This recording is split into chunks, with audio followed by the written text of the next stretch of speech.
கோயம்புத்தூர் கைவினைஞர்கள் தங்க நகை தயாரிப்பாளர்கள் சங்கம் சார்பாக முதற்கட்டமாக 25 கண்காணிப்பு கேமராக்களை கோவை மாநகர காவல்துறை ஆணையரிடம் வழங்கப்பட்டது. கோயம்புத்தூர் கைவினைஞர்கள் தங்க நகை தயாரிப்பாளர்கள் சங்கம் மற்றும் தெலுங்கு உள்ளூர் விஸ்வகர்மா சங்கம் ஆகியோர் இணைந்து கோவை மாநகர காவல் ஆணையரிடம் நகரின் முக்கிய பகுதிகளில் கண்காணிப்பு கேமராக்களை வழங்கும் விதமாக முதல் கட்டமாக செல்வபுரம் காவல் நிலைய எல்லை பகுதிக்கு 25 கண்காணிப்பு கேமராக்களை வழங்கினர்.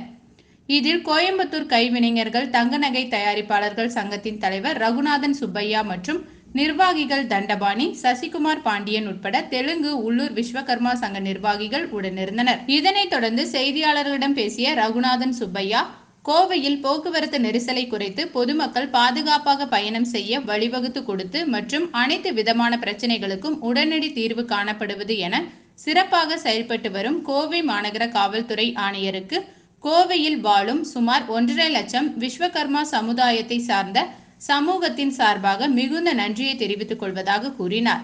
தொடர்ந்து பேசிய அவர், மேலும் தங்க நகை தயாரிப்பு கூடங்கள் அதிகமாக உள்ள பகுதியான செல்வபுரம், RS-புரம், வெரைட்டி ஹால் ரோட் உள்ளிட்ட காவல் நிலைய பகுதிகளில் இரவு நேர ரோந்து பணிகளை சற்று அதிகப்படுத்தி தங்க நகை தயாரிப்பாளர்களான பொற்கொள்ளர்களுக்கும் தங்க நகை மொத்த வியாபாரிகளுக்கும் கூடுதல் பாதுகாப்பு தர காவல் ஆணையரிடம் கோரிக்கை வைத்துள்ளதாக தெரிவித்தார்.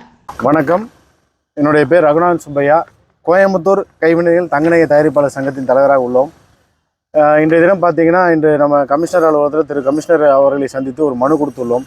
என்னென்னு பார்த்தாக்கா, கோயம்புத்தூர் மிக முக்கியமான ஒரு தொழில் நகரம். அந்த தொழில் நகரத்தில் மிக மிக முக்கியமான தொழில் பார்த்திங்கன்னா தங்க நகை தயாரிப்பு பட்டறைகள் அதிகமாக இருக்கக்கூடிய இடங்கள் பார்த்திங்கன்னா செல்வபுரம், RS-புரம், காந்தி பார்க்கு, இந்த மாதிரி கிட்டத்தட்ட ஒரு 2.5 லட்சம் விஸ்வகர்ம சமுதாயத்தை சேர்ந்த மக்கள் தங்க தொழிலில் ஈடுபட்டிருக்கிறாங்க. இது